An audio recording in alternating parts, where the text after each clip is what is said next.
Selamat sejahtera kepada para pendengar sekalian. Sebaik sahaja saya menurunkan pen selepas menandatangani surat cerai, sebelum sempat rasa sakit akibat pengkhianatan itu reda, bekas suami saya terus menelepon ayah saya. Dia, yang begitu yakin bahwa ayah saya telah muflis, meninggikan suara melalui pembesar suara telepon, menyebut setiap patah perkataan dengan jelas. Pak Mentua, Mak Mentua, datang ambil balik anak kesayangan Tan Sri yang menyusahkan nih. Kalau dalam masa 1 jam perempuan nih tak berambus dari sini, jangan salahkan saya kalau apa-apa jadi. Pada ketika itu, saya tidak menangis. Saya hanya diam memandang jam, karena saya tahu, orang yang akan dihalau keluar dari rumah ini tidak lama lagi bukanlah saya, tetapi lelaki yang penuh keangkuhan itu bersama keluarganya. Dan karena saya tahu, sandiwara besar yang telah dirancang dengan teliti oleh ayah saya selama ini sudah hampir tiba ke penghujungnya. 5 tahun yang lalu, saya, Sarah binti Hamid, telah melangsungkan perkawinan yang gilang gemilang dengan Amir bin Roslan, sebuah majelis yang menjadi bualan dan dicemburui semua. Saya merupakan anak perempuan tunggal kepada Tan Sri Hamid, pengerusi Gemilang Holdings, salah sebuah syarikat pembinaan terbesar di negara ini. Manakala Amir pula hanyalah seorang pengurus jualan di sebuah syarikat pembinaan kecil. Perbezaan latar belakang keluarga kami sangat ketara, tetapi saya mencintainya dengan tulus, tanpa sebarang perkiraan. Pada hari perkawinan kami, hadiah terbesar daripada ibu bapak saya ialah banglo mewah bernilai jutaan ringgit ini. Ayah berkata, ia adalah hadiah perkawinan untuk putrinya dan juga batu asas untuk kami berdua membina keluarga yang bahagia. Rumah ini didaftarkan di bawah nama kami berdua, dan ia kelihatan seperti simbol kebahagiaan kami yang akan kekal abadi. Untuk beberapa tahun selepas perkawinan, hidup saya terasa seperti dalam mimpi. Amir adalah suami yang sempurna. Dia sangat menyayangi saya dan sentiasa membuat kejutan dengan acara-acara romantik. Dia juga sangat bersemangat dalam kerjanya, dan pangkatnya naik dengan cepat di syarikat. Ibu mentua saya, Mak Cik Salmah, pada mulanya tidak menyukai saya karena menganggap anak orang kaya seperti saya tidak pandai membuat kerja rumah. Namun, setelah melihat anaknya mendapat sokongan padu daripada keluarga saya, dia mula melayan saya dengan baik. Saya pikir sayalah wanita paling bahagia di dunia. Saya berpuas hati dengan kehidupan sebagai seorang istri yang menyokong kejayaan suami di belakang tabir, dan saya yakin kebahagiaan ini akan berkekalan selamanya. Namun, ribut datang tanpa amaran. Sebuah taufan besar yang akan menanggalkan semua topeng kepura-puraan. Ia berlaku pada satu petang hujung minggu, beberapa bulan yang lalu. Ketika seluruh keluarga sedang menikmati makan malam bersama, saya menerima panggilan daripada ayah. Saya menyambutnya dengan suara yang ceria. Ayah, dah makan ke? Tetapi suara yang saya dengar di hujung talian bukanlah suara ayah yang mesra dan bertenaga seperti biasa. Ia adalah suara yang letih dan serak, penuh dengan keputusasaan yang mendalam. Sarah, dengar cakap ayah baik-baik. Bertenang, ya. Jantung saya berdegup kencang. Ayah, kenapa nih? Ayah tak apa-apa ke?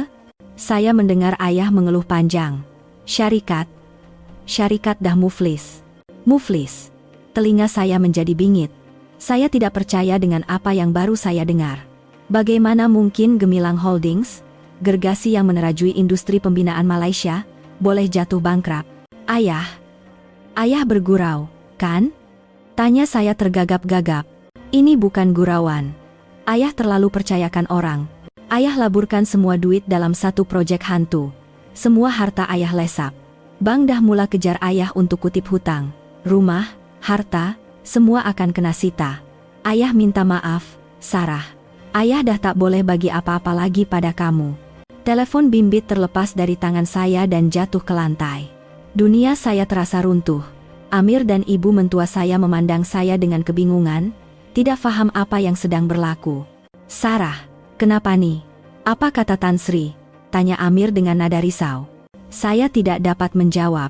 Tekak saya terasa perit, saya hanya mampu menggelengkan kepala sambil air mata mengalir laju. Amir segera mengambil telepon yang terjatuh di lantai. Panggilan itu masih belum terputus. Saat dia melekapkan telepon ke telinganya, saya melihat riak wajahnya berubah. Kerisauan bertukar menjadi terkejut, dan kemudian kejutan itu bertukar menjadi kedinginan yang menusuk. Dalam kesunyian yang mencekam, dia mendengar semua penjelasan ayah. Selepas panggilan tamat, Dia meletakkan telepon di atas meja. Bukannya datang memujuk, dia hanya duduk kaku di situ seperti patung. Pandangan matanya terhadap saya terasa begitu asing. Kasih sayang dan kemesraan yang dulu ada kini hilang sama sekali, digantikan dengan perkiraan yang dingin dan jurang yang terasa begitu jauh. Mak Cik Salmah bertanya dengan cemas, "Amir, apa dah jadi? Kenapa dengan besan kita tuh?" Amir memandang ibunya, kemudian memandang saya, sebelum berkata dengan suara yang kering tanpa emosi, "Keluarga mentua kita dah bangkrut, Mak." Ibu mentuanya kelihatan terkejut seketika, tetapi dia cepat-cepat mengawal riak wajahnya. "Kalau macam tuh, kamu berdua kenalah tabah dan jadi kekuatan untuk mereka." Kata-kata itu sedikit sebanyak melegakan hati saya. Makan malam itu berakhir dalam kesunyian, dan saya menangis sepanjang malam. Kerisauan terhadap ibu bapa dan ketidakpastian masa depan membuatkan saya tidak dapat tidur. Namun, di tengah-tengah kesakitan itu, saya masih berpegang pada satu kepercayaan, suami saya, Amir, akan sentiasa berada di sisi saya. Kami akan mengharungi dugaan ini bersama-sama, tetapi saya silap. Berita kemuflisan keluarga saya bukanlah sekadar berita buruk bagi suami dan ibu mentua saya. Ia adalah kertas litmus yang mendedahkan warna sebenar mereka. Dan ia juga merupakan permulaan sebuah konspirasi kejam untuk merampas satu-satunya harta yang tinggal pada saya, banglo ini. Keesokan paginya, apabila saya bangun dengan mata yang bengkak, realiti kejam yang pertama menimpa saya. Perubahan sikap mereka begitu ketara, umpama minyak yang merebak di atas air. Orang pertama yang menunjukkan perubahan adalah ibu mentua saya, Mak Cik Salmah. Dia tidak lagi beramah mesra seperti dahulu. Senyuman di bibirnya hilang, digantikan dengan wajah yang masam dan jengkel. Semasa sarapan, apabila saya hanya mampu menelan beberapa keping roti karena terlalu sedih, dia menyindir, "Amboy, anak Tan Sri Nidah tak ada selera makan ya? Makanan rumah Nidah tak sedap ke?" Maklumlah, biasa makan sedap-sedap. Bila keluarga dah bangkrut, dah tak ada tempat nak bergantung, hilang selera hidup agaknya. Saya tergamam. Setiap perkataannya menusuk seperti pisau ke dalam luka saya. Amir bersuara perlahan, "Mak, apa cakap macam tuh?" "Apa?" "Mak cakap benda betul, kan?" Mak Cik Salmah menempelak anaknya. "Dulu bukan main lagi, ayah saya itu, ayah saya ini. Sekarang ayah dia dah jadi papa kedana. Kita tengoklah dia boleh berlagak lagi ke tidak." Kemudian, dia menjuikan bibir ke arah saya. "Dengar sini baik-baik, rumah ni bukan tempat untuk kau menumpang. Suami kau seorang diri kerja nak tanggung keluarga ni pun dah susah. Sekarang nak kena tanggung hutang keluarga kau pula. Lepas ni, sedar diri sikit. Tak payah nak pakai baju berjenama. Tak payah nak pergi membeli belah lagi. Belajarlah jadi menantu orang miskin." Saya kehilangan kata-kata. Baru semalam dia memuji saya pandai bergaya dan mempunyai cita rasa yang tinggi. Kini, saya telah menjadi menantu miskin, satu bebanan. Amir, tidak tahan dengan suasana tegang itu, segera bangun. Saya pergi kerja dulu. Dia tidak membela saya walau sepatah kata, apatah lagi memujuk. Dia hanya memilih untuk melarikan diri, meninggalkan saya sendirian menanggung kekejaman ibu mentuanya. Sejak hari itu, kehidupan saya di rumah ini bertukar menjadi neraka. Saya bukan lagi Puan Sarah. Saya dilayan tidak ubah seperti orang gaji. Mak Cik Salmah mula mengarahkan saya melakukan pelbagai kerja. "Hoi, Sarah. Lap sikit lantai tu, kotor betul. Baju aku dalam mesin basuh tu kenapa tak jemur lagi? Gulai ni kau masak macam mana sampai masin macam ni? Nak bagi aku mati cepat ke?" Semua kerja yang dahulunya dilakukan oleh pembantu rumah kini menjadi tanggung jawab saya. Saya coba berbincang dengan Amir. Malam itu, saya menunggunya di ruang tamu. "Abang, kita perlu bercakap." Dia mengelak dari memandang mata saya. "Abang penat sangat nih. Esok boleh tak?" "Tak boleh, kena cakap sekarang juga," kata saya dengan tegas. "Abang nampakkan sikap Mak sejak kebelakangan nih. Dia buat saya macam nih, abang tak rasa apa-apa ke?" Amir mengeluh panjang. "Awak pun tahu perangai Mak macam mana. Dia cuma risaukan abang, takut abang susah. Lagipun, keluarga awak tengah ada masalah besar. Fahamlah kalau Mak jadi sensitif sikit. Awak kan menantu, sabarlah sikit. Apa susah sangat nak jaga hati dia?" "Sabar? Abang suruh saya sabar dengan penghinaan macam ni? Saya istri abang, bukan orang gaji rumah nih." "Sudahlah." Amir tiba-tiba menjerit. Mungkin karena tekanan kerja, atau mungkin karena dia sendiri rasa bersalah, dia melepaskan marahnya. Tolong jangan besarkan hal nih, abang dah cukup serabut. Habis tu abang nak saya buat apa? Nak saya bergaduh dengan Mak sampai satu rumah nih tunggang langgang? Kalau awak tak fikirkan saya pun, fikirlah sikit pasal keluarga nih. Sekali lagi, dia meninggalkan saya sendirian dan masuk ke dalam bilik. Saya menelan rasa marah yang membuak-buak di dada. Kini saya sadar, dia tidak akan pernah berpihak kepada saya. Antara saya dan ibunya, dia memilih ibunya. Atau lebih tepat lagi, dia memilih kesenangan dirinya sendiri. Saya melalui hari-hari saya dalam kehinaan dan kesunyian. Kerisauan terhadap ibu bapa dan layanan dingin di rumah ini memakan diri saya. Berat badan saya turun mendadak, dan wajah saya sentiasa muram. Saya terfikir untuk bercerai, tetapi saya tidak sanggup. Saya masih mencintainya, dan saya coba meyakinkan diri bahwa ini hanyalah dugaan sementara. Saya menaruh harapan tipis bahwa apabila semua ini berakhir, dia akan kembali menjadi suami yang penyayang seperti dahulu.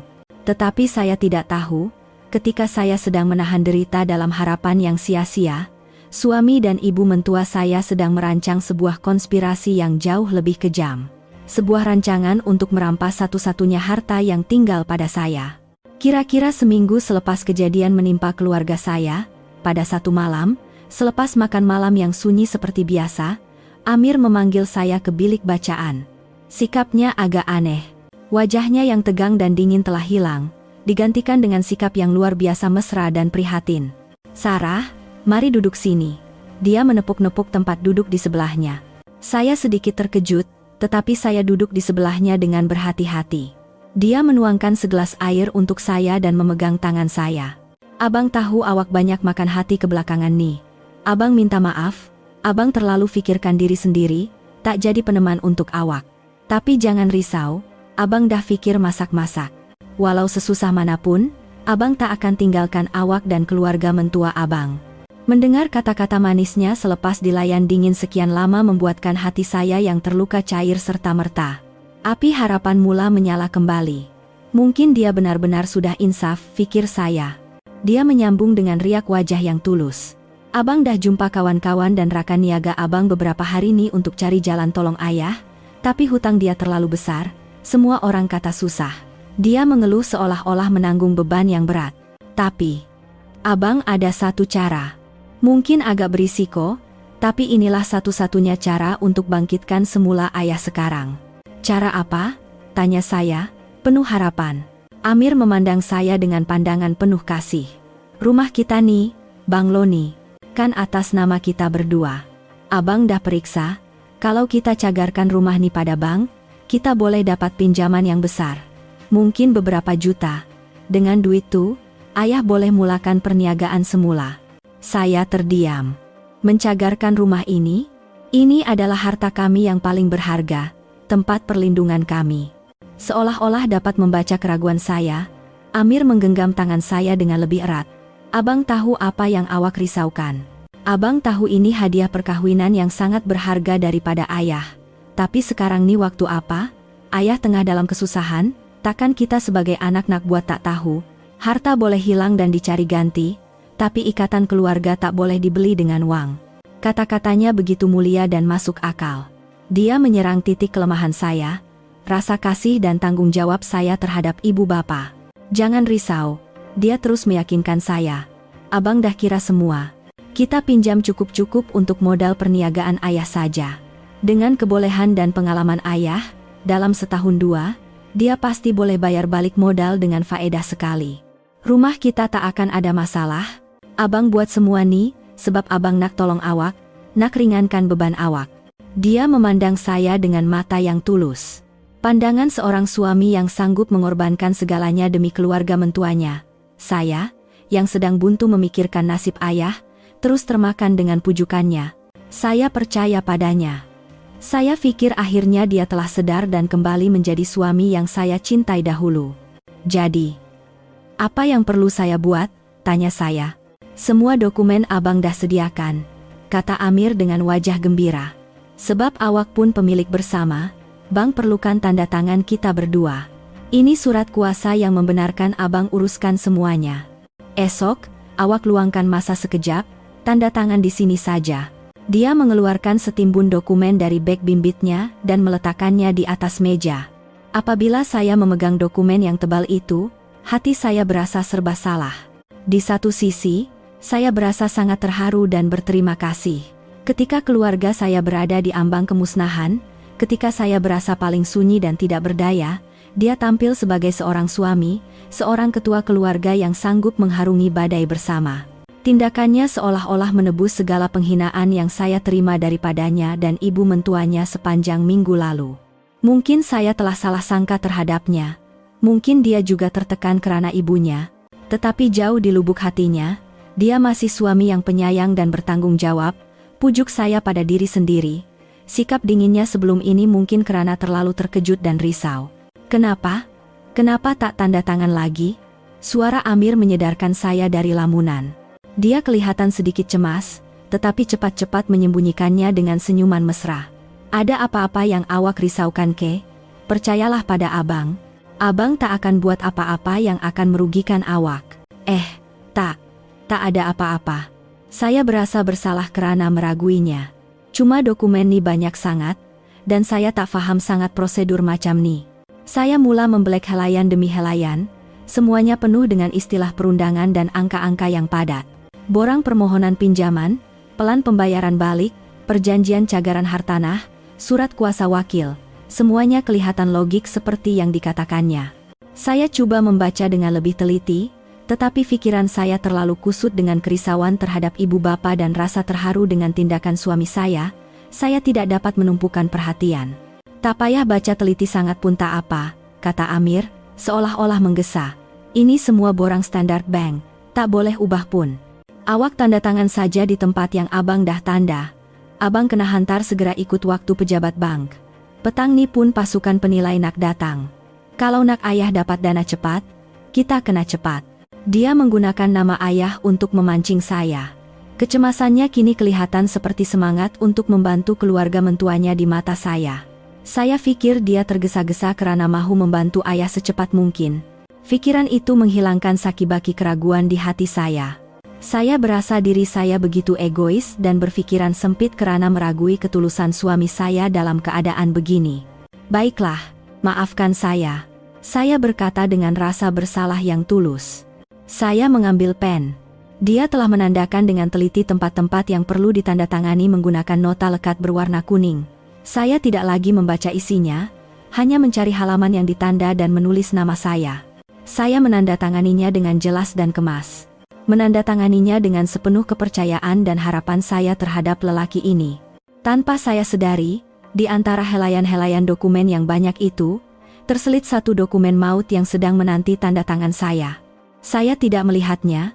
Saya telah menandatangani dengan tangan saya sendiri dokumen yang akan mengubah nasib saya, dokumen yang akan menjadikan saya papa kedana dalam sekelip mata.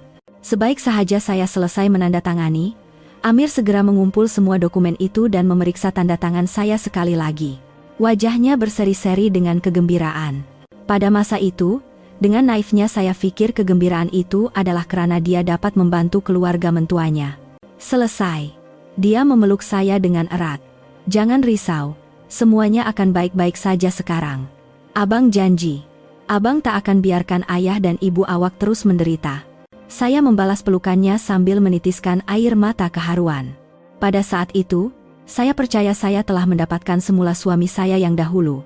Saya percaya walaupun keluarga saya musnah, saya masih mempunyai dia sebagai tiang sokongan yang paling kukuh.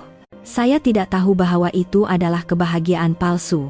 Saya dengan naifnya percaya bahwa badai telah berlalu, bahwa cinta Amir telah mengatasi segala perkiraan material. Saya langsung tidak sadar bahwa itu adalah ketenangan sebelum taufan yang lebih besar melanda, yang akan memusnahkan segalanya. Dan taufan itu melanda pada satu petang hujung minggu. Malam itu, saya menyediakan makan malam yang hebat dengan semua lauk kegemaran Amir. Saya mahu berterima kasih atas semua yang telah dilakukannya untuk keluarga kami. Apabila dia pulang dari kerja, saya berlari menyambutnya dengan gembira. Tetapi yang saya dapat bukanlah senyuman mesra seperti biasa. Wajahnya dingin seperti ais, dan pandangan matanya terhadap saya begitu asing dan penuh penghinaan. Abang, kenapa nih? Tanya saya dengan cemas.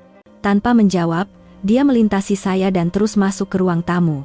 Di situ, ibunya, Makcik Salmah, sudah menanti dengan wajah tanpa ekspresi.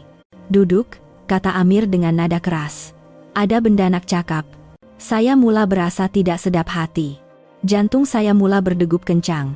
Saya duduk dengan berhati-hati di sofa bertentangan. Baru sekarang saya sadar betapa palsu dan menakutkan senyuman itu. "Awak tak buat salah apa-apa. Cuma saya dah tak cintakan awak lagi. Kita datang dari dunia yang terlalu berbeza.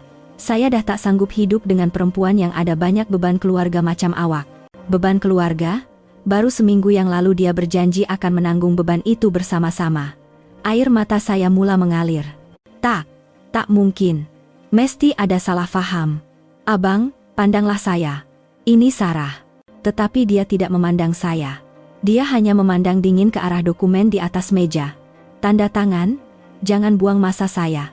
Ketika itu, ibu mentua saya bersuara. Suaranya tidak lagi mesra. Ia penuh dengan penghinaan.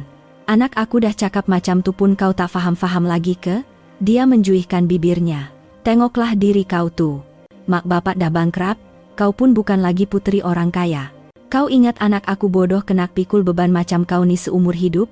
Selama ni dia tahan dengan kau sebab latar belakang keluarga kau saja. Sekarang keluarga kau dah habis, hubungan kau orang pun habislah. Senang, kan?" Setiap perkataannya ibarat pisau yang menghiris-hiris jantung saya yang sudah berdarah. Jadi begitu rupanya. Cinta yang ditunjukkannya selama ini hanyalah lakonan. Dia bersama saya hanya kerana status saya sebagai anak pengerusi syarikat. Sekarang status itu telah hilang. Dia mahu membuang saya seperti kain buruk. "Syaitan," jerit saya. "Kamu semua bukan manusia." "Hoi, kau jerit pada siapa?" Dia pula meninggikan suara. "Kau patut bersyukur anak aku sanggup tahan dengan perempuan macam kau selama 5 tahun ni. Cepat tanda tangan dan berambus dari depan mata aku." Saya memandang Amir dengan pandangan merayu. "Abang, tolong jangan buat saya macam ni. Apapun masalah, kita boleh selesaikan bersama. Tolong jangan ceraikan saya. Tolonglah." Tetapi lelaki yang pernah saya cintai separuh mati itu hanya menjawab dengan dingin, "Dah terlambat, Sarah. Perasaan aku pada kau dah mati sejak hari aku dengar berita keluarga kau bangkrut. Sama ada kau tanda tangan, atau kita jumpa di mahkamah." Kata-katanya ibarat tukul yang menghancurkan sakibaki harapan dan ilusi saya. Saya terduduk di lantai, memeluk surat cerai itu sambil meraung sekuat hati. Saya telah ditipu dengan begitu kejam. Lelaki yang paling saya cintai rupa-rupanya adalah syaitan yang bertopengkan cinta, seorang penipu.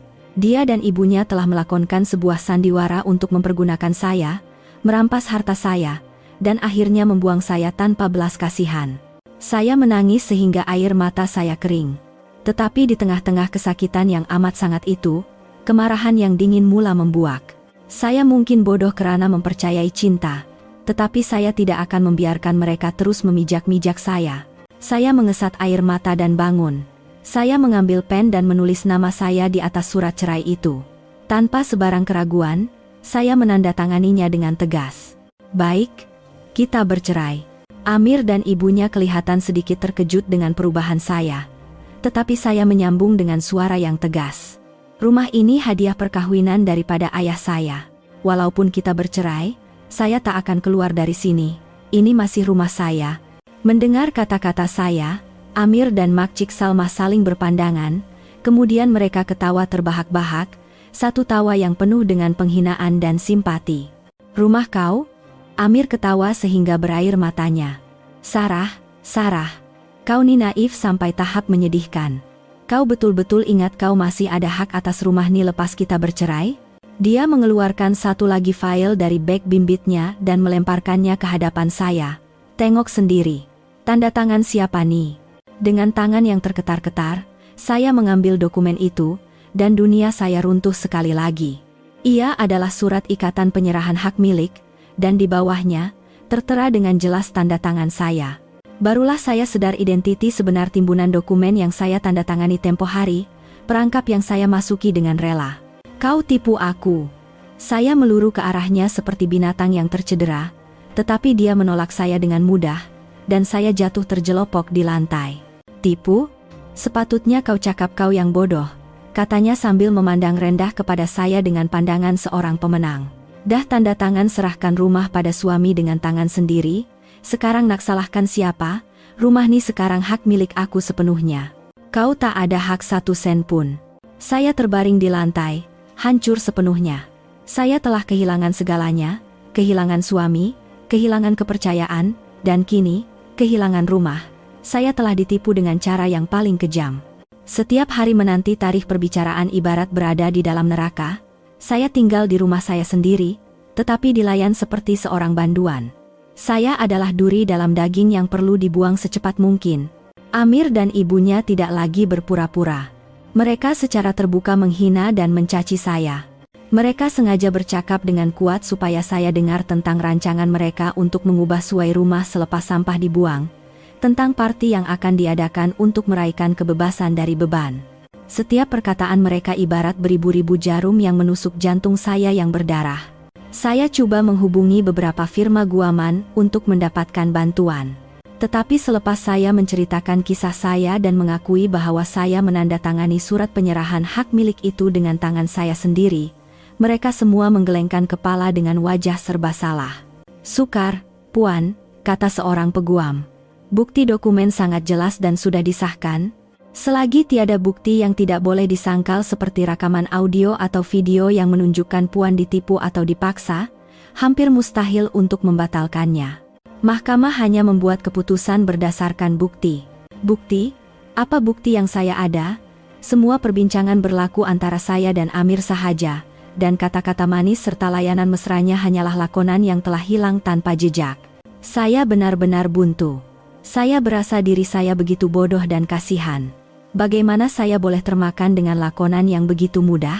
Bagaimana saya boleh menandatangani dokumen tanpa membacanya terlebih dahulu? Saya menyalahkan dan menyesali diri sendiri. Tetapi penyesalan itu bertukar menjadi kemarahan. Yang bersalah bukan saya. Yang bersalah adalah mereka yang telah mempergunakan cinta dan kepercayaan saya untuk merancang konspirasi keji ini. Saya memutuskan untuk ke mahkamah, walaupun saya tahu saya akan kalah. Saya bertekad untuk berdiri di hadapan hakim dan menceritakan segala kebenaran dengan suara saya sendiri. Walaupun tiada siapa yang akan percaya, saya perlu mendedahkan wajah hodoh mereka kepada dunia. Tarikh perbicaraan telah ditetapkan. Saya pergi ke mahkamah seorang diri, tanpa peguam atau keluarga. Saya tidak sanggup memberitahu ibu bapa saya tentang hal ini. Saya tidak mahu menambahkan lagi kerisauan mereka yang sudah cukup menderita akibat kemuflisan. Saya hanya berbohong dengan mengatakan ada sedikit perselisihan faham antara kami suami istri. Apabila saya masuk ke dalam dewan mahkamah, dia dan ibunya sudah pun berada di situ. Di sebelah mereka, duduk seorang peguam yang kelihatan hebat dan penuh keyakinan.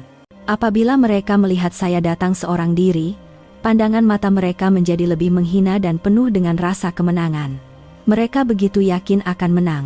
Perbicaraan berjalan dengan pantas, dan ia adalah satu penyiksaan bagi saya. Peguam Amir memulakan hujahannya dengan lancar. Dia menjelaskan bahwa perkawinan kami berakhir karena perbezaan personaliti dan latar belakang yang tidak dapat diselesaikan. Kemudian, dengan penuh bangga, dia mengemukakan katrufnya, surat ikatan penyerahan hak milik yang tertera tanda tangan saya. "Yang Arif," katanya dengan nada yang mulia, "berkenaan isu harta, tiada sebarang pertikaian antara kedua-dua belah pihak. Puan Sarah binti Hamid, istri kepada anak guam saya, atas dasar kasih sayang dan sebagai tanda terima kasih kepada keluarga mentua yang telah menjaganya semasa keluarga kandungnya dalam kesusahan, telah memutuskan untuk menyerahkan keseluruhan bahagiannya dalam banglo ini kepada suaminya, Encik Amir bin Roslan. Semua prosedur telah dijalankan secara sah dan disahkan sepenuhnya." Saya merasakan kemarahan yang membuak-buak sehingga sukar untuk bernafas. Kata-katanya telah memutar-belitkan kebenaran dengan begitu selamba. "Terima kasih, penjagaan. Dia telah mengubah saya dari mangsa penipuan kepada seorang istri yang baik dan sedar diri. Tidak, saya tidak dapat menahan diri lagi dan bangun menjerit. Semua itu bohong. Saya ditipu. Saya tak tahu pun dokumen itu surat penyerahan hak milik. Suami saya tipu saya. Dia kata itu dokumen untuk pinjaman bank bagi membantu ayah saya. Saya mangsa penipuan." Tetapi hakim hanya memandang saya dengan pandangan kasihan. "Sila bertenang, Puan," Tanda tangan pada dokumen itu, adakah ia tanda tangan Puan? Saya melihat dokumen yang dipaparkan di screen. Ia memang tanda tangan saya. Saya tidak boleh menafikannya. Tapi saya tak tahu isinya. Saya betul-betul ditipu. Tolonglah percaya cakap saya, kata saya sambil teresak-esak. Adakah Puan mempunyai sebarang bukti penipuan atau paksaan? Peguam Amir menyoal dengan tajam. Soalan itu ibarat pisau yang menusuk kelemahan saya. Bukti? Apa bukti yang saya ada? Kata-kata manisnya telah hilang tanpa jejak. Saya tidak berdaya. Saya hanya mampu berdiri di situ, meraung dan mengulangi kata-kata, saya ditipu. Saya tak bersalah. Tolonglah percaya. Tetapi di hadapan dokumen yang jelas, air mata saya tidak membawa apa-apa makna. Amir dan ibunya hanya memerhatikan saya rebah dengan riak wajah seorang pemenang yang tenang.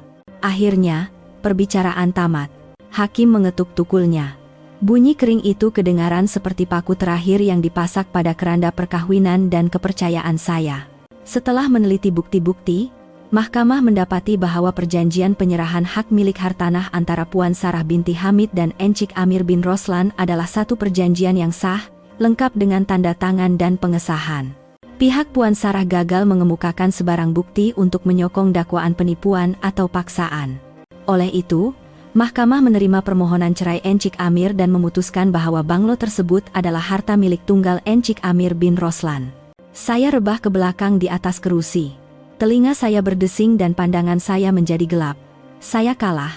Saya kalah teruk di hadapan kenaifan dan kepercayaan buta saya. Saya telah kehilangan segalanya. Suami, kepercayaan, dan juga rumah, satu-satunya hadiah daripada ibu bapak saya. Amir dan ibunya bangun dan berjalan melintasi saya. Mereka langsung tidak memandang saya. Saya dapat mendengar tawa Makcik Salmah yang penuh kepuasan. Satu tawa yang dibina di atas penipuan dan penderitaan saya. Saya duduk seorang diri di dewan mahkamah yang kosong, merasa hancur sepenuhnya. Tetapi di tengah-tengah kesakitan dan keputusasaan itu, kemarahan dan semangat degil mula timbul. Tidak, aku tidak boleh mengalah begini. Rumah itu rumah aku. Aku tidak akan pergi kemana-mana. Aku tidak akan biarkan mereka merampas segalanya dengan begitu mudah. Aku akan tinggal dan berjuang hingga ke akhir. Walaupun seorang diri, walaupun dengan cara yang paling ekstrem. Saya mengheret langkah yang berat keluar dari mahkamah. Hati saya kosong. Di luar, langit yang cerah mula merenjiskan hujan renyai-renyai yang dingin, sama seperti perasaan saya. Saya telah kalah. Keadilan tidak berpihak kepada saya. Tetapi saya tidak dapat menerimanya. Saya tidak dapat menerima realiti kejam ini.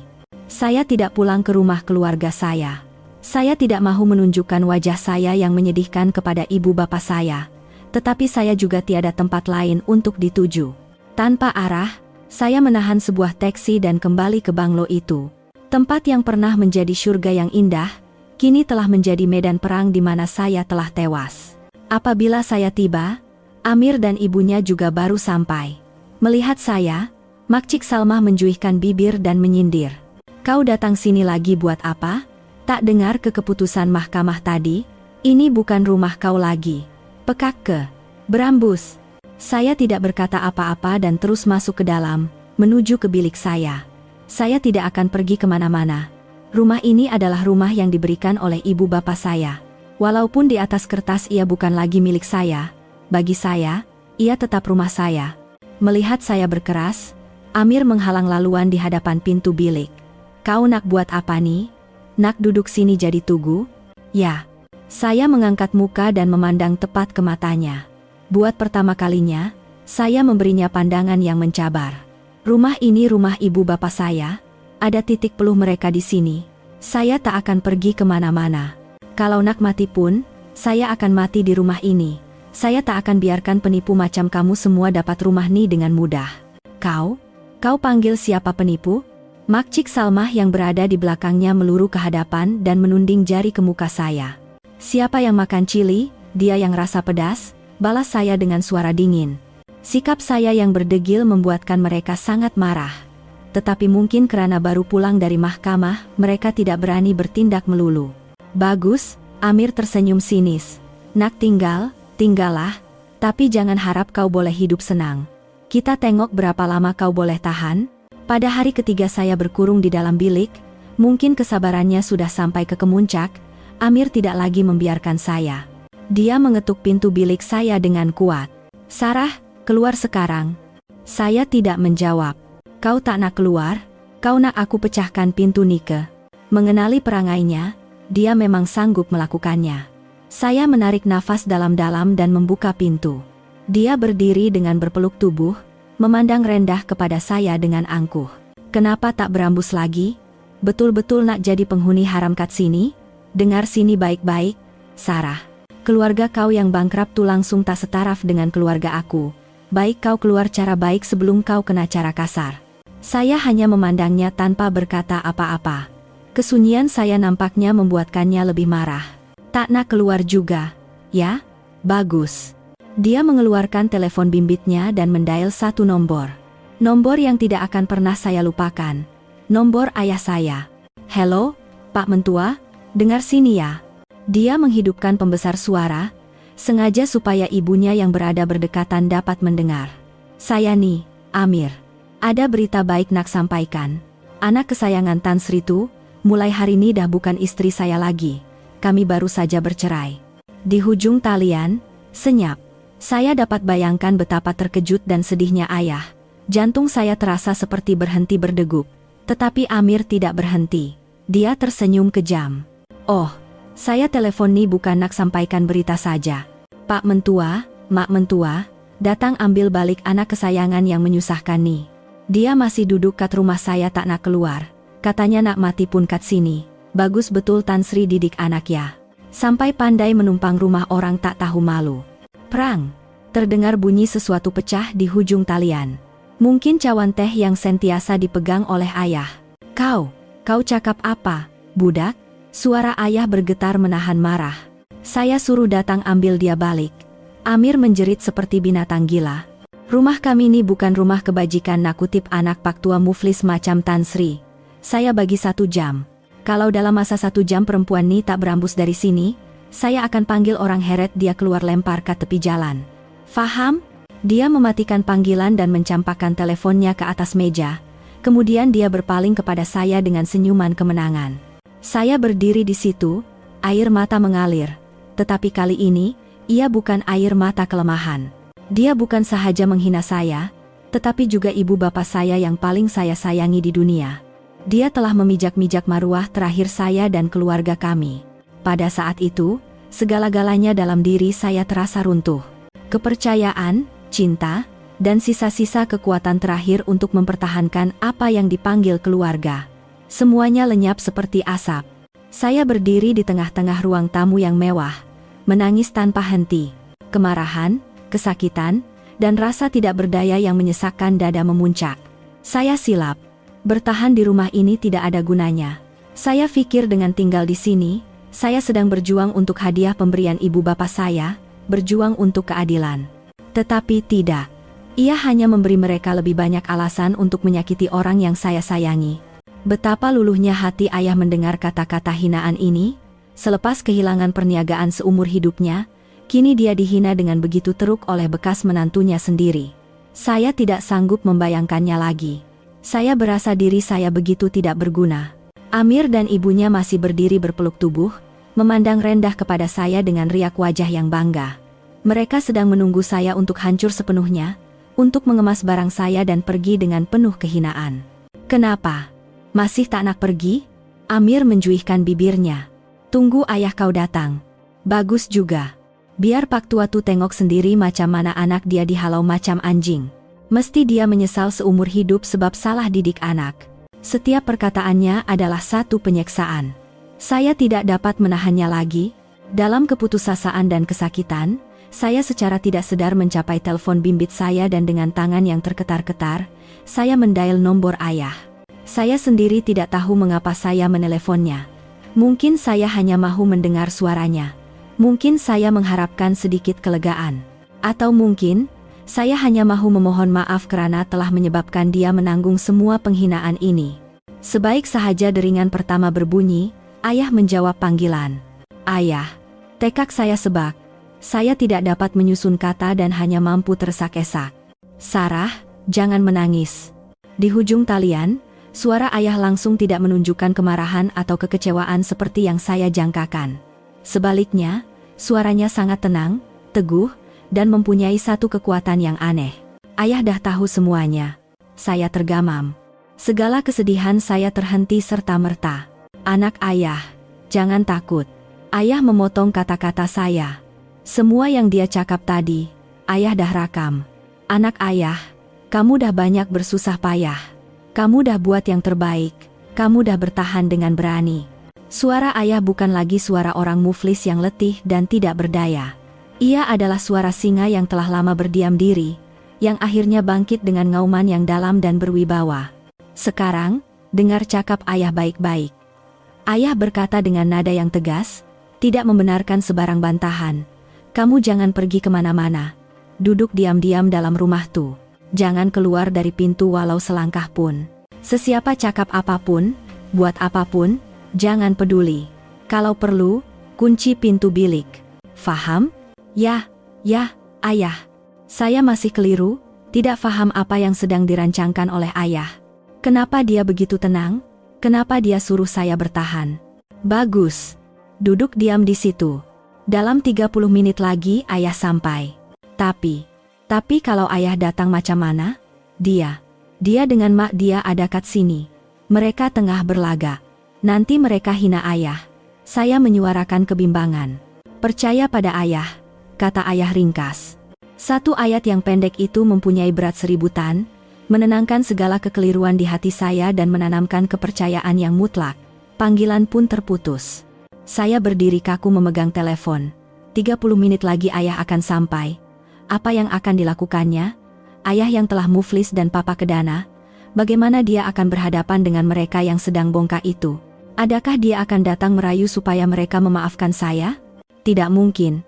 Suara ayah tadi bukan suara orang yang akan datang merayu. Ia adalah suara orang yang akan datang untuk menghakimi. Amir dan ibunya, melihat saya selesai bercakap di telepon dan berdiri termenung, menjadi semakin angkuh. Apa? Mengadu pada ayah kau? Amir mengejek. Kita tengoklah apa yang Pak Tua Muflis tu boleh buat. Entah-entah datang melutut merayu selamatkan anak dia. Mesti seronok tengok. Buat apa layan dia nih? Makcik Salmah menjuihkan bibir sambil berjalan ke dapur. Tanpa berkata apa-apa, saya naik ke bilik saya dan mengunci pintu seperti yang diarahkan oleh ayah. Bukannya mengemas barang, saya pergi ke tingkap, menyelak sedikit langsir dan memandang ke arah jalan di hadapan. Saya menunggu. 30 menit. 30 menit yang akan menentukan nasib saya dan mereka. Saya tidak lagi berasa takut. Sebaliknya, saya berasa satu debaran yang aneh, satu firasat bahwa sesuatu yang besar akan berlaku. Tepat 30 menit kemudian, saya mula mendengar bunyi dari kejauhan. Bunyi engine yang berat semakin kuat, dan akhirnya berhenti di hadapan pintu pagar rumah kami. Saya menahan nafas dan mengintai dari tingkap. Satu konvoi kendaraan mula kelihatan. Bukan taksi buruk atau motosikal lama seperti yang mungkin dibayangkan oleh Amir dan ibunya. Di hadapan sekali, sebuah Rolls-Royce Phantom hitam megah berhenti. Kereta yang tidak akan pernah saya lupakan. Kereta yang selalu digunakan oleh ayah apabila bertemu dengan rakan niaga terpentingnya.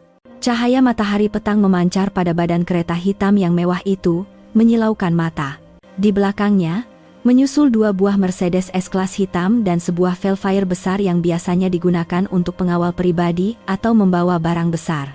Konvoi itu menguasai sebahagian jalan, mempamerkan satu aura yang menggerunkan. Amir dan ibunya di tingkat bawah, mungkin tertanya-tanya mendengar bunyi bising itu, keluar ke balkoni. Saat mereka melihat konvoi kendaraan itu, senyuman di wajah mereka membeku. Mereka saling berpandangan dengan wajah keliru, tidak tahu apa yang harus dilakukan. Mungkin mereka pikir ada orang kenamaan yang salah jalan. Pintu Rolls-Royce terbuka, dan seorang lelaki berpakaian sut hitam dan berkacamata hitam keluar. Encik Zulkifli, pembantu pribadi ayah yang paling dipercayai. Dia dengan hormat berjalan mengelilingi kereta dan membuka pintu tempat duduk belakang. Dan kemudian, ayah saya melangkah keluar. Ayah memakai sut Tom Ford yang ditempa khas. Dan di pergelangan tangannya, jam tangan Patek Philippe edisi terhat yang saya hadiahkan pada hari jadinya tahun lalu bersinar. Rambutnya disisir kemas ke belakang, dan kasutnya berkilat. Penampilannya langsung tidak seperti orang muflis yang dibebani hutang. Dia kelihatan seperti seorang maharaja yang kembali ke kerajaannya. Dari kereta-kereta di belakang, keluar peguam keluarga kami, Tuan Rahman, dan hampir 10 orang pengawal pribadi berpakaian sut hitam. Semuanya berbadan tegap dan kelihatan profesional. Saya, berdiri di tingkap bilik saya, memandang pemandangan itu dengan tergamam, sebelum akhirnya menitiskan air mata. Tetapi kali ini, ia adalah air mata kegembiraan dan keharuan. Ayah tidak muflis. Semuanya adalah sandiwara. Di balkoni bawah, Amir dan ibunya juga kaku di situ. Wajah mereka berubah dari keangkuhan kepada kebingungan, dan akhirnya kepada ketakutan yang melampau. Mereka bukan bodoh. Mereka mula sadar bahwa mereka telah masuk ke dalam perangkap. Para pengawal pribadi dengan pantas menyebar dan mengawal kawasan di sekitar pintu pagar. Ayah dan Tuan Rahman pula berjalan masuk dengan tenang. Amir, selepas menghina saya tadi, terlupa untuk mengunci pintu depan. Saya segera membuka pintu bilik, mengesat air mata dan berlari menuruni tangga. Tepat ketika saya sampai di tingkat bawah, Ayah dan Tuan Rahman melangkah masuk ke ruang tamu. Ayah! Suara saya basah dengan kegembiraan dan kejutan. Ayah berpaling kepada saya. Pandangan matanya yang tegas serta-merta menjadi lembut. Dia berjalan ke arah saya, mendepakkan tangannya dan memeluk saya dengan erat. Anak ayah. Ayah menepuk-nepuk belakang saya yang bergetar. Maafkan ayah. Ayah dah buat kamu banyak menderita. Semuanya dah berakhir sekarang. Pelukan ayah. Pelukan yang teguh dan hangat itu melarutkan semua kehinaan dan kesakitan yang telah saya lalui. Saya tahu, saya selamat sekarang. Amir dan Makcik Salmah juga terhuyung-hayang masuk ke dalam.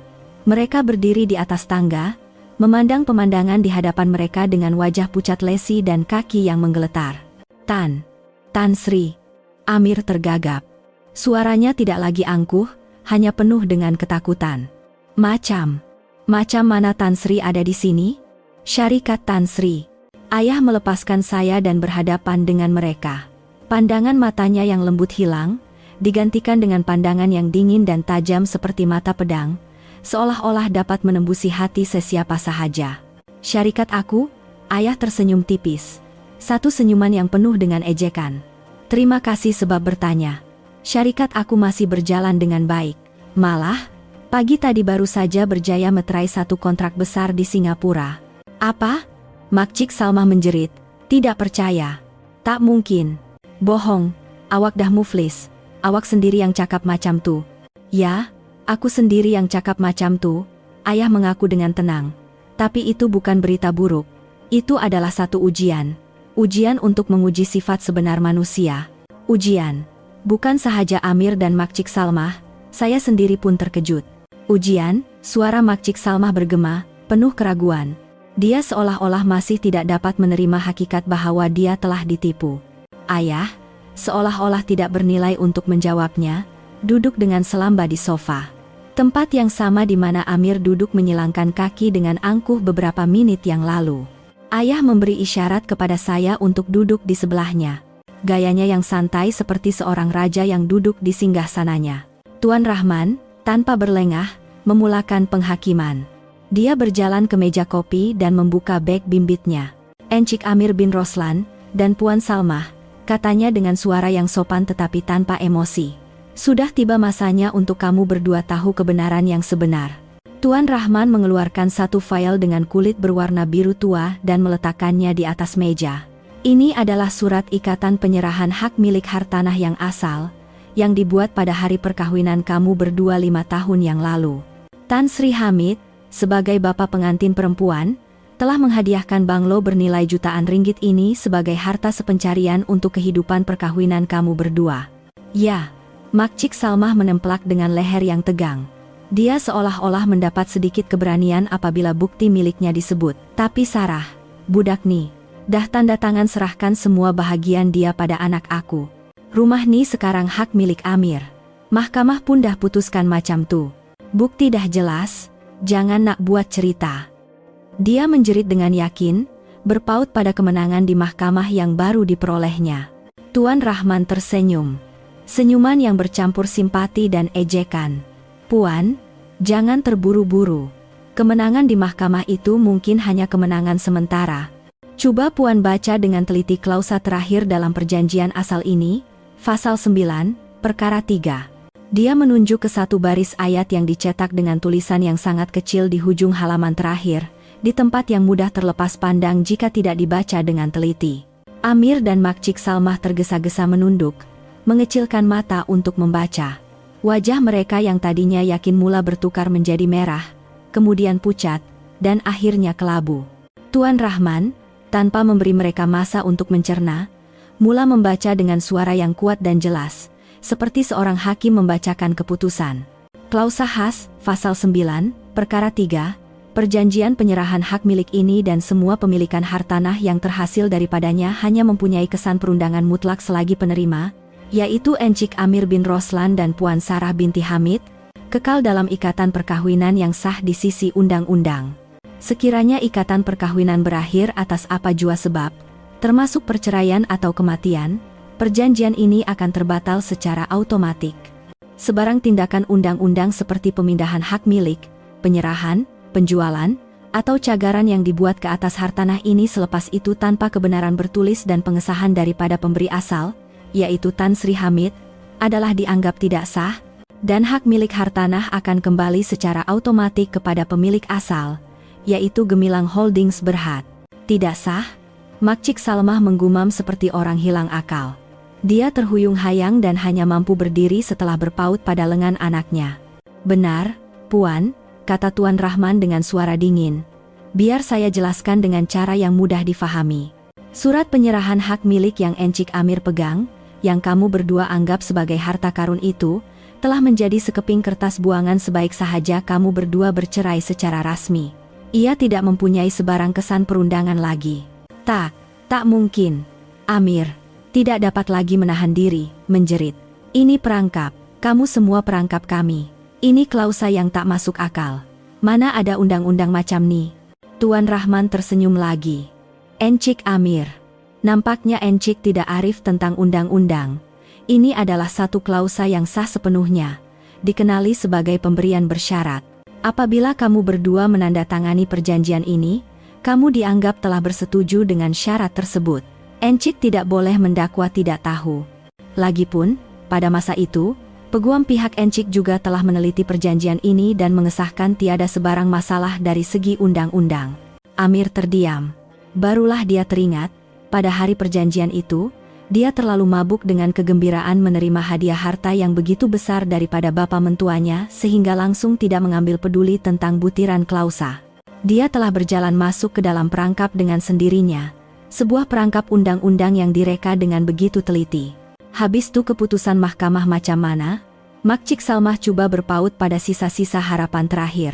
Mahkamah dah putuskan rumah ni anak aku punya. Keputusan mahkamah rendah adalah berdasarkan bukti yang dikemukakan pada masa itu, jelas Tuan Rahman dengan tenang. Kami tidak mengemukakan perjanjian asal ini ketika itu. Kenapa? Kerana kami mahu lihat sejauh mana lakonan kamu berdua akan pergi. Sekarang, kami telah mempunyai bukti yang cukup tentang tindakan penipuan Encik Amir, berserta perjanjian asal ini. Kami akan membuat rayuan, dan saya jamin 100%, di mahkamah rayuan nanti, keputusan akan diterbalikkan sepenuhnya. Encik Amir bukan sahaja tidak akan dapat rumah, malah mungkin akan didakwa di bawah kanun keseksaan atas tuduhan penipuan dan cubaan merampas harta. Amir dan ibunya hancur sepenuhnya. Mereka saling memandang, kemudian memandang ayah dengan pandangan ngeri. Mereka telah terperangkap, perangkap yang dipasang 5 tahun yang lalu, dan diaktifkan pada masa yang paling tepat. Mereka telah angkuh dan memandang rendah kepada kami. Dan kini, mereka terpaksa menelan kekalahan yang amat pahit. Selepas penjelasan Tuan Rahman berakhir, ruang tamu diselubungi kesunyian yang berat. Amir dan ibunya terduduk di sofa, kelihatan longlai tanpa sebarang tenaga. Mereka telah kalah. Kalah dengan teruk. Ayah, yang dari tadi hanya memerhati dalam diam, akhirnya bangun dari tempat duduknya. Di matanya, bukan kegembiraan seorang pemenang, tetapi kekecewaan dan kesedihan yang mendalam. Amir, ayah memulakan bicara dengan suara yang perlahan tetapi berwibawa. Aku betul-betul percayakan kau dulu. Aku pikir kau seorang anak muda yang bercita-cita tinggi, berkebolehan, dan yang paling penting, benar-benar mencintai anak aku. Sebab itu aku serahkan anak kesayangan aku pada kau, dan aku berikan hadiah harta yang besar supaya kamu berdua dapat membina asas kehidupan yang bahagia. Aku berharap kau akan membina keluarga yang bahagia bersama Sarah, dan satu hari nanti, bersama-sama dengan aku, menerajui syarikat ini. Ayah menggelengkan kepala dengan kecewa. Aku merancang, selepas beberapa tahun tempoh percobaan, apabila aku lihat kamu berdua sudah benar-benar matang, aku akan serahkan satu bahagian perniagaan yang besar dalam syarikat ini kepada kamu suami istri. Satu kedudukan yang mungkin kau tak pernah impikan seumur hidup kau. Dan sandiwara muflis ini adalah ujian terakhir aku untuk kau. Mendengar kata-kata itu, bukan sahaja Amir dan Makcik Salmah, saya sendiri pun terkejut. Ujian terakhir. Ayah memandang saya dengan pandangan memohon maaf. Sarah, maafkan ayah sebab tak beritahu kamu, tapi ayah terpaksa. Ayah perlu pastikan lelaki pilihan kamu, lelaki yang akan ayah serahkan masa depan anak ayah dan perniagaan seumur hidup ayah, adalah seorang yang benar-benar boleh dipercayai. Ayah memandang Amir semula. Aku nak tengok, apabila anak aku bukan lagi putri orang kaya, apabila keluarga mentua kau jatuh, apabila anak aku menjadi beban, apa sifat sebenar kau? Sama ada kau akan berada di sisinya dan mengharungi dugaan bersama-sama seperti yang kau lafazkan pada hari perkawinan, atau... Ayah berhenti, tetapi semua orang faham maksudnya. Aku beri kau peluang. Suara ayah menjadi tegas. Peluang untuk membuktikan kau seorang lelaki sejati, seorang suami sejati. Tapi kau telah mengecewakan aku dengan begitu teruk. Kau bukan sahaja menunjukkan ketamakan dan pengkhianatan, malah kau mengabaikan istri kau ketika dia paling menderita, dan kau bersekongkol dengan ibu kau untuk menipunya dan merampas satu-satunya harta yang tinggal padanya. Kau tak layak jadi suami anak aku, dan kau tak layak mewarisi apa-apapun daripada aku. Kata-kata ayah adalah satu hukuman terakhir yang menutup semua masa depan Amir. Barulah dia sadar apa yang telah hilang daripadanya. Bukan sekadar sebuah banglo, tetapi kekayaan yang melimpah ruah, sebuah perniagaan, dan seluruh masa depan yang gemilang. Dia telah membuang segalanya dengan tangan sendiri karena ketamakan dan pemikiran singkatnya. Dia merangkak ke hadapan ayah dan melutut. Ayah, ayah, Amir minta maaf. Dia meraung seperti budak kecil. Air mata penyesalan yang sudah terlambat. Amir dah dirasuk syaitan. Amir buta dengan ketamakan. Tolong maafkan Amir sekali ini saja. Amir janji akan berubah. Amir akan jaga Sarah baik-baik. Tolong jangan halau kami. Makcik Salmah, melihat anaknya berbuat demikian, segera berlari dan melutut di sebelahnya. Betul, Besan, semua salah saya. Saya dah tua, dah nyanyuk, saya yang hasut anak saya. Fikirkanlah ikatan perkawinan mereka selama 5 tahun nih. Tolonglah maafkan kami sekali ini saja. Kami betul-betul minta maaf. Satu lagi drama air mata bermula, tetapi kali ini, ia tidak berguna. Ayah hanya memandang rendah kepada mereka dengan dingin. Maaf, kalau yang datang ke sini hari ini bukan aku, tapi seorang pak tua yang betul-betul muflis, adakah kamu berdua akan cakap macam ni? Ataukah kamu akan menghinanya sepuas hati dan menghalau anaknya ke jalanan tanpa belas kasihan? Soalan ayah membuatkan mereka terdiam. Peluang telah aku berikan, kata ayah kepada Amir. Tetapi kau telah membuangnya dengan tangan kau sendiri. Sekarang, tiada apa lagi yang perlu dikatakan. Amir, yang melutut di lantai marmar yang sejuk, tidak lagi menangis merayu. Dia mengangkat kepala memandang ayah, dan kemudian saya. Matanya tidak lagi menunjukkan penyesalan. Sebaliknya, hanya kekosongan dan riak wajah pasrah seseorang yang telah kehilangan segalanya. Dia mula menggumam seperti orang gila. Ujian. Semuanya ujian. Kemuflisan itu palsu. Dia ketawa hambar, seolah-olah hilang akal. Hahaha, jadi begitu rupanya. Semuanya sandiwara. Sandiwara untuk menguji aku. Kamu semua layan aku macam tikus makmal. Dan sekarang kamu seronok tengok aku masuk perangkap. Bukan kami yang anggap kau macam tikus, kata ayah dengan suara dingin. Kau sendiri yang jadi tikus. Tikus yang hanya nampak umpan di depan mata, tapi tak nampak perangkap di atas kepala. Makcik Salmah, selepas terdiam seketika, mula sedar. Tetapi kesadarannya bukan kembali kepada kewarasan, tetapi bertukar menjadi kemarahan gila. Dia tidak lagi menangis merayu. Dia bangun dan menuding jari ke muka ayah. Topeng kepura-puraannya tanggal sepenuhnya, hanya tinggal sifat tidak tahu malu dan tamak. Hebat betul kau, Tan Sri. Dia menjerit hilang akal. Sebab kau ada duit, ada kuasa, kau ingat kau boleh buat apa saja? Kau uji orang dengan anak dan harta kau. Kau ingat kami ni mainan kau ke? Ya, anak aku salah. Salah dia, sebab tak sekejam dan sejahat kau. Dia berpaling kepada anaknya. Amir, bangun, apa yang kau melutut lagi? Kau tak salah apa-apa. Salah kau cuma terlalu baik dan mudah percayakan orang. Kau jaga anak Pak Tua ni macam puteri selama 5 tahun, sekarang satu keluarga dia berpakat nak halau kau. Kau masih nak melutut pada mereka? Saya tidak percaya apa yang saya dengar. Dalam keadaan begini pun dia masih boleh memutar belitkan kebenaran, menukar hitam menjadi putih. Melalui mulutnya, anaknya menjadi mangsa, dan kami menjadi penzalim yang kejam. Puan Salmah, Tuan Rahman bersuara. Suaranya masih tenang, tetapi ada ketajaman di dalamnya. Lebih baik Puan berhati-hati dengan kata-kata Puan. Siapa yang menjaga siapa, dan siapa yang bersalah, Puan sendiri yang paling tahu. Dan sekali lagi saya ingatkan, rumah ini dari segi undang-undang, tidak pernah menjadi milik anak Puan. Diam! Makcik Salmah menjerit kepada Tuan Rahman pula. Kau pun peguam yang dibayar oleh Pak Tuani saja, kan? Budak tu dah tanda tangan serahkan rumah pada anak aku, dan mahkamah pun dah putuskan macam tu. Jangan nak putar belit. Dia berpaut dengan terdesak pada keputusan mahkamah yang salah itu, seperti orang lemas mencapai apa sahaja. Ayah hanya menggelengkan kepala perlahan. Wajahnya jelas menunjukkan kekecewaan. Dia tidak mahu berbalah lagi dengan wanita yang telah hilang akal itu. Tetapi Amir, seolah-olah terhasut dengan kata-kata ibunya. Keputusasaannya bertukar menjadi kemarahan. Dia bangun dan memandang tepat ke arah ayah. Matanya tidak lagi menunjukkan ketakutan, hanya semangat cabaran yang gila. Betul? Katanya dengan leher yang tegang.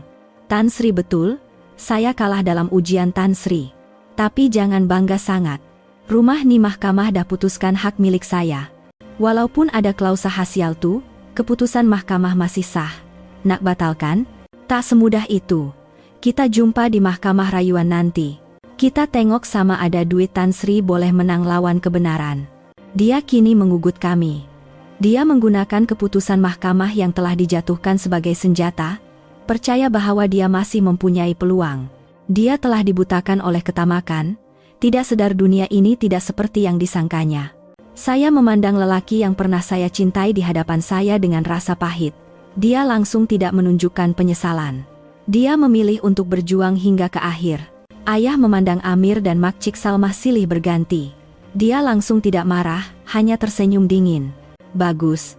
Jadi kamu nak main cara ni? Ayah berpaling kepada Tuan Rahman. Tuan Rahman, nampaknya kita tak perlu tunggu sampai mahkamah rayuan. Tunjukkan hadiah terakhir yang saya sediakan untuk mereka. Hadiah terakhir? Saya juga terkejut. Tuan Rahman mengangguk dan membuka beg bimbitnya sekali lagi. Tetapi kali ini, yang dikeluarkannya bukan dokumen, tetapi sebuah tablet. Dia memainkan satu video, meletakkannya di atas meja, dan memusingkan skrinnya ke arah Amir dan ibunya. Di skrin, terpapar rekaman kamera tersembunyi yang dipasang di dalam sebuah bilik VIP di restoran mewah, dan watak utama dalam video itu tidak lain dan tidak bukan adalah Amir. Dia sedang berbual dengan seorang lelaki yang tidak dikenali. Suara Amir kedengaran dengan jelas. Tuan jangan risau. Asalkan Tuan boleh selesaikan kes ni di mahkamah supaya keputusan berpihak pada saya, sebaik saja saya dapat banglo tu, saya akan terus jual. Duit jualan kita bahagi 60,40 seperti yang dijanjikan. Lelaki di hadapannya ketawa. Boleh percaya ke? Aku dengar bapak mentua kau tu bukan calang-calang orang. Alah, Pak Tua tu sekarang dah jadi papa kedana. Amir mengejek. Anak dia pula bodoh. Apa saya suruh semua dia buat? Semuanya dalam tangan saya. Video itu tamat. Dan ruang tamu sekali lagi diselubungi kesunyian.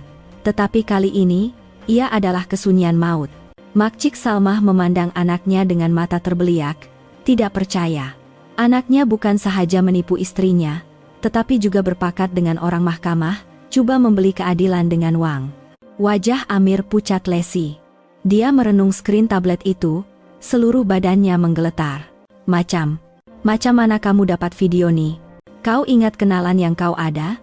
Aku tak ada? kata ayah dengan suara dingin. Lelaki yang kau jumpa tuh adalah umpan yang aku pasang. Aku cuma nak tengok sejauh mana kau sanggup pergi, dan kau tidak mengecewakan aku. Terkejut yang amat sangat, Amir rebah sepenuhnya. Dia bukan sahaja gagal, malah semua konspirasi jahatnya telah terbongkar. Dia tiada tempat lagi untuk lari. Tindakan Anda, kata Tuan Rahman dengan suara tegas seperti membacakan surat dakwaan, bukan lagi sekadar penipuan dan cobaan merampas harta, tetapi boleh disabitkan di bawah kesalahan memberi suapan. Ia adalah satu jenayah. Dengan video ini dan keterangan saksi yang melakonkan watak pegawai mahkamah itu, agak-agak berapa tahun penjara Encik Amir akan dapat? Amir terduduk di lantai, menekuk muka dengan kedua-dua belah tangannya. Dia tidak berani mengangkat kepala. Segala semangat juangnya telah hilang. Ketakutan akan dipenjarakan menguasai seluruh pikirannya. Makcik Salmah juga, terkejut yang amat sangat, tidak lagi berdaya untuk menjerit. Dia memandang anaknya, kemudian ayah, dengan pandangan penuh ketakutan dan keputusasaan. Barulah dia sadar, kali ini, mereka telah mengganggu orang yang salah. Dia terhuyung-hayang merangkak ke hadapan ayah dan melutut. Segala keangkuhan dan keegoan hilang, hanya tinggal wajah yang menyedihkan merayu belas kasihan. Tan Sri, saya minta maaf. Dia meraung dengan suara serak. Saya dah tua, dah hilang akal. Saya yang hasut anak saya. Tolonglah maafkan kami sekali ini saja. Dia anak tunggal saya. Kalau dia masuk penjara, saya tak boleh hidup. Tolonglah beri kami peluang. Ayah hanya memandang rendah kepadanya dengan dingin. Peluang? Makcik, masa anak makcik tipu anak saya? Makcik ada fikir tak pasal perkataan peluang? Masa kamu berdua seronok dapat rampas harta orang? Ada tak terfikir hari macam ni akan datang? Dan masa anak makcik hina saya, panggil saya Pak Tua Muflis? Ada tak terbayang yang makcik akan merayu pada Pak Tua ni macam ni? Setiap soalan ayah ibarat pisau yang menusuk jantungnya. Dia hanya mampu menundukkan kepala, tidak dapat menjawab. Ayah, panggil saya perlahan. Saya juga tidak merasa tenang. Ayah berpaling kepada saya, dan pandangan matanya melembut. Sarah, jangan berlembut hati. Ular sawah kalau tak dipijak kepalanya sampai mati, satu hari nanti dia akan datang balik gigit kita. Kali ini, kita kena cabut sampai ke akar. Ayah tidak lagi memandang mereka berdua, dan memberi isyarat kepada Tuan Rahman. Tuan Rahman mengangguk dan mengeluarkan satu lagi dokumen dari beg bimbitnya. Encik Amir, Puan Salmah, setelah berpikir panjang, Tan Sri Hamid telah memutuskan untuk memberi kamu berdua satu jalan keluar terakhir. Mendengar perkataan jalan keluar, Amir dan ibunya mengangkat kepala, mata mereka bersinar dengan harapan. Kami tidak akan membuat laporan polis atas tuduhan memberi suapan. Dengan satu syarat, Tuan Rahman meletakkan dokumen itu di atas meja. Tanda tangani surat perjanjian ini, isinya mudah. Kamu berdua secara sukarela menarik balik semua hak untuk membuat rayuan terhadap keputusan mahkamah, dan mengakui bahwa banglo ini adalah hak milik Gemilang Holdings. Selain itu, kamu berdua berjanji untuk tidak muncul lagi dalam kehidupan Puan Sarah, tidak menghubunginya, atau mengganggunya dalam apa jua cara mulai hari ini. Dia berhenti sejenak, kemudian menambah dengan suara dingin, tanda tangan, dan kami akan lupakan hal ini. Kalau tidak, video ini akan terus dihantar ke balai polis. Itu bukan pilihan. Itu adalah kata dua. Tanda tangan dan kehilangan rumah tetapi mendapat kebebasan, atau tidak menandatangani dan masuk penjara. Amir tidak perlu berpikir. Dia tergesa-gesa mengambil pen dan dengan tangan yang terketar-ketar, menandatangani surat perjanjian itu. Makcik Salmah juga terhuyung-hayang bangun dan mengikut anaknya, menandatanganinya dengan tangan yang menggeletar. Sebaik sahaja mereka selesai, Tuan Rahman dengan cermat menyimpan surat perjanjian itu ke dalam beg bimbitnya. Baiklah, kata ayah. Sekarang, acara terakhir. Ayah bangun dan berjalan ke arah pintu depan, memberi isyarat kepada pengawal pribadi yang menunggu di luar. Masuk. Hampir 10 orang pengawal pribadi berpakaian sut hitam masuk serentak dan berbaris di kedua-dua belah.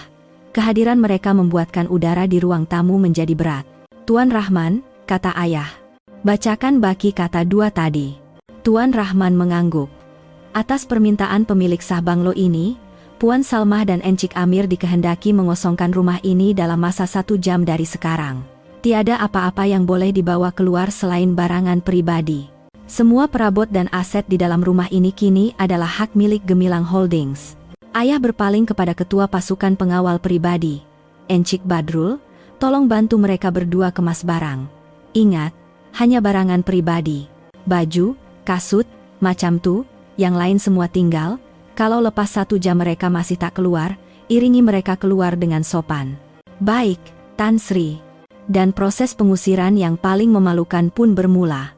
Para pengawal pribadi dibahagikan kepada 2 kumpulan.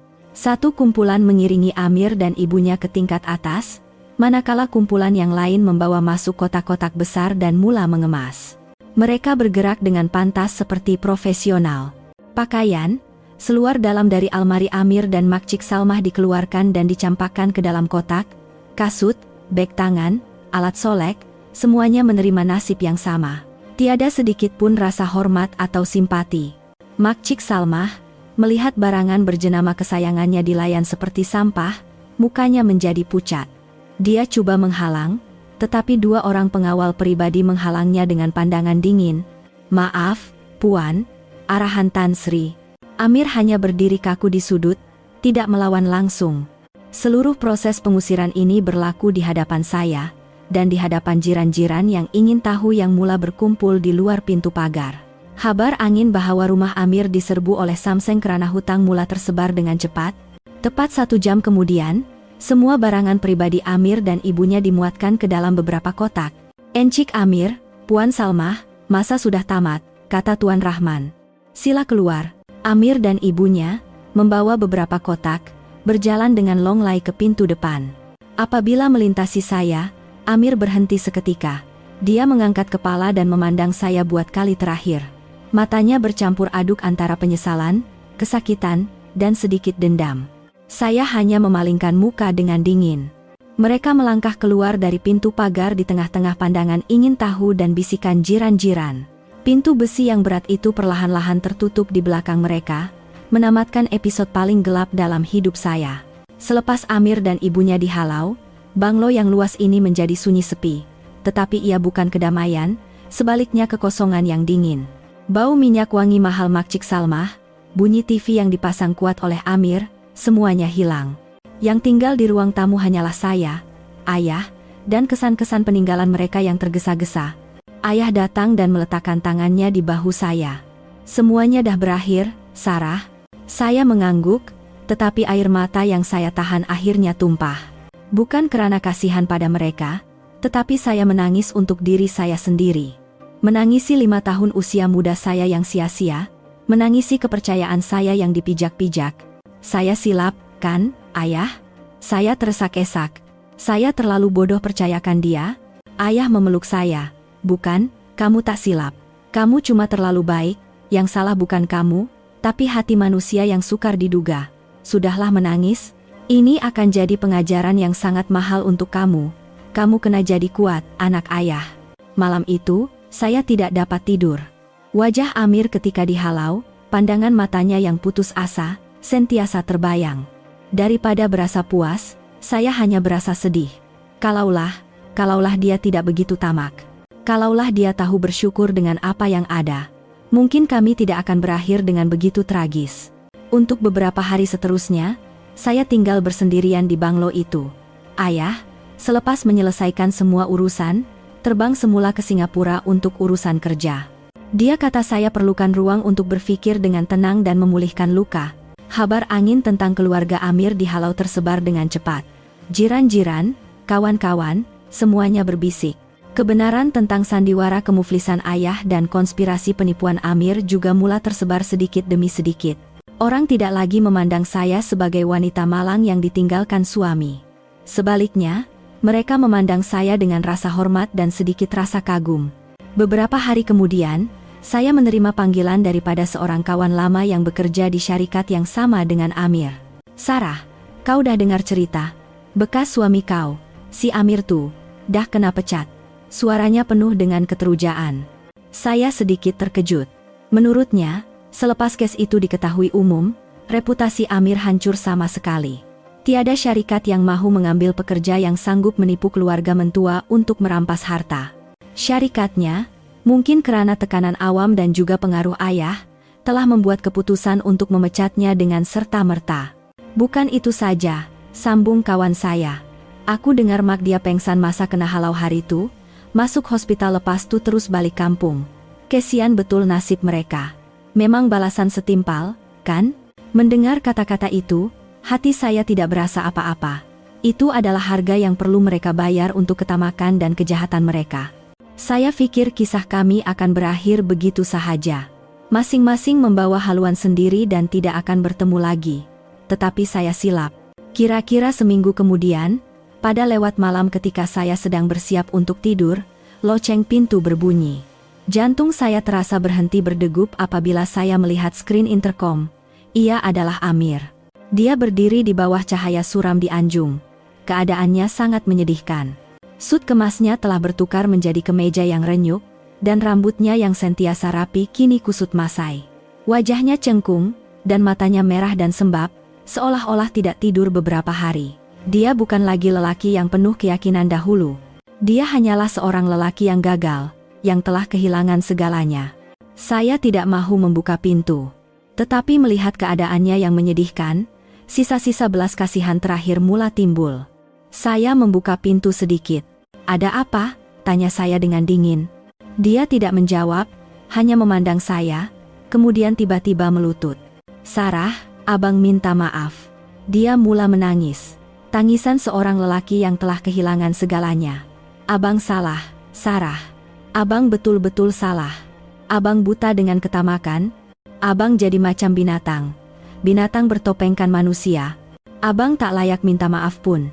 Abang cuma nak jumpa awak buat kali terakhir dan cakap abang minta maaf." Dia menundukkan kepala ke lantai, bahunya yang lebar terhinjut-hinjut menahan tangis. Saya memandangnya dengan perasaan bercampur baur. Memikirkan apa yang telah dilakukannya kepada saya dan keluarga saya, kebencian membuak-buak, tetapi melihat keadaannya yang menyedihkan, sebahagian hati saya berasa sakit. Apapun, dia adalah lelaki yang pernah saya cintai. "Bangunlah," suara saya menjadi sedikit lembut. "Semuanya dah berlalu." "Tak," dia menggeleng. "Selagi awak tak maafkan abang, semuanya belum berakhir." "Sarah, abang tahu ini mustahil. Tapi, boleh tak bagi abang satu peluang lagi, peluang untuk mulakan semula.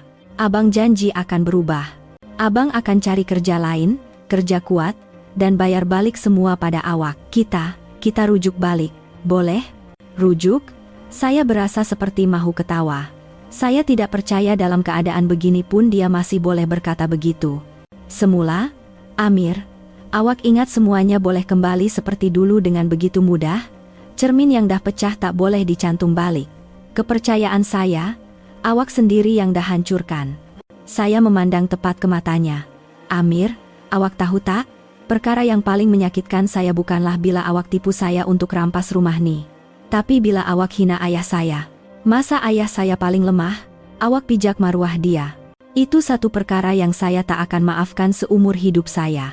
Dia menunduk, tidak dapat membantah. "Awak salah," sambung saya. "Tapi kesalahan terbesar awak bukan ketamakan. Tapi sebab awak tak hargai apa yang awak ada. Awak dah ada segalanya. Istri yang mencintai awak, keluarga mentua yang menyokong awak sepenuhnya, dan masa depan yang gemilang. Tapi awak buang semuanya dengan tangan awak sendiri. Awak buang emas untuk kutip arang. Itulah kebodohan terbesar awak." Kata-kata saya ibarat pisau yang menusuk sisa-sisa maruah terakhirnya. Dia tidak lagi menangis, hanya duduk termenung. "Pergilah," suara saya letih. "Antara kita dah tak ada apa-apa lagi nak dicakapkan. Jangan datang sini lagi, jaga diri awak baik-baik." Saya menutup pintu dengan kuat dan tidak menoleh lagi.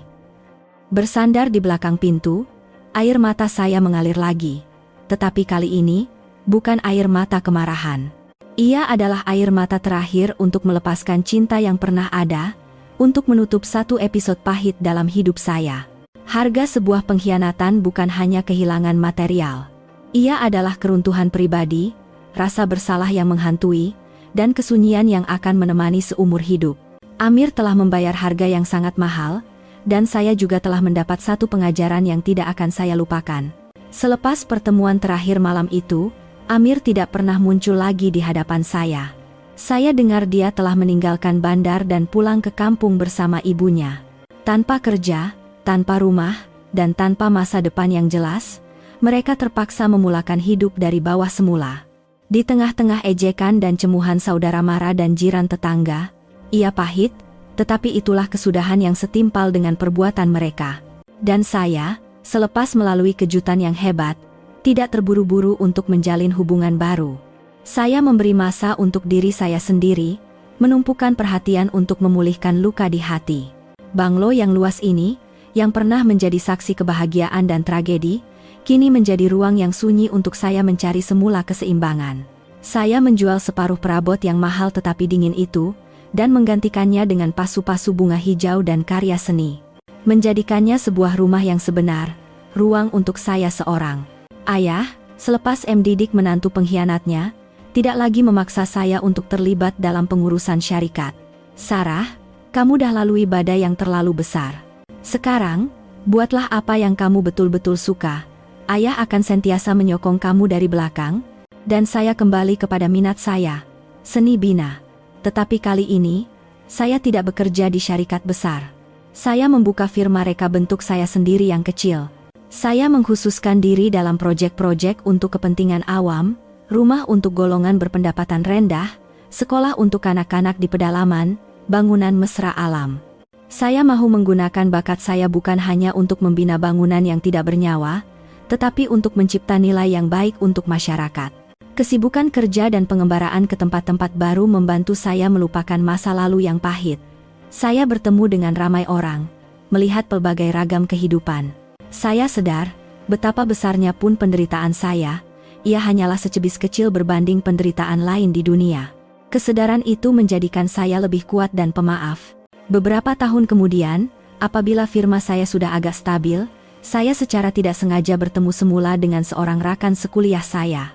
Dia juga seorang arsitek, seorang yang mempunyai idealisme dan semangat yang sama seperti saya. Kami banyak berbual tentang kerja dan kehidupan. Di sisinya, saya menemui satu keserasian dan persefahaman yang tidak pernah saya temui pada Amir. Cinta datang kepada saya sekali lagi. Tanpa sebarang perkiraan, dengan begitu lembut dan semula jadi, apabila saya memutuskan untuk berkahwin semula, ayah bertanya, "Kali ini, kamu pasti?" Saya tersenyum dan mengangguk. "Ya, ayah. Sarah pasti, dia bukan orang kaya macam Amir, dia tak ada masa depan gemilang yang dah tersedia. Tapi dia ada hati yang tulus. Dan bagi Sarah sekarang, itu lebih berharga daripada segala-galanya." Majelis perkawinan kedua saya tidaklah gilang gemilang. Kami hanya menjemput keluarga dan rakan-rakan terdekat untuk satu majelis yang kecil dan mesra. Saya tidak memakai gaun pengantin yang mahal, sebaliknya saya memakai gaun rekaan saya sendiri. Sehelai gaun yang ringkas, tetapi mengandungi semua cinta dan harapan saya untuk satu kebahagiaan yang biasa. Kisah saya berakhir di sini. Sebuah perjalanan dari puncak kebahagiaan, jatuh ke lembah pengkhianatan, dan kemudian bangkit semula dengan kekuatan sendiri untuk mencari kedamaian yang baru. Perjalanan ini telah memberi saya satu pengajaran yang tidak akan saya lupakan tentang kepercayaan dan nilai seorang manusia. Cinta itu indah, tetapi jangan sekali-kali mencintai secara membuta tuli. Berkorban untuk orang yang kita sayang itu baik, tetapi jangan sampai mengorbankan maruah dan nilai diri kita. Dan yang paling penting, jangan menilai seseorang hanya dari kata-kata manis atau penampilan luaran yang gah. Lihatlah pada perbuatannya, terutamanya perbuatannya ketika kamu berada dalam keadaan yang paling sukar dan terdesak.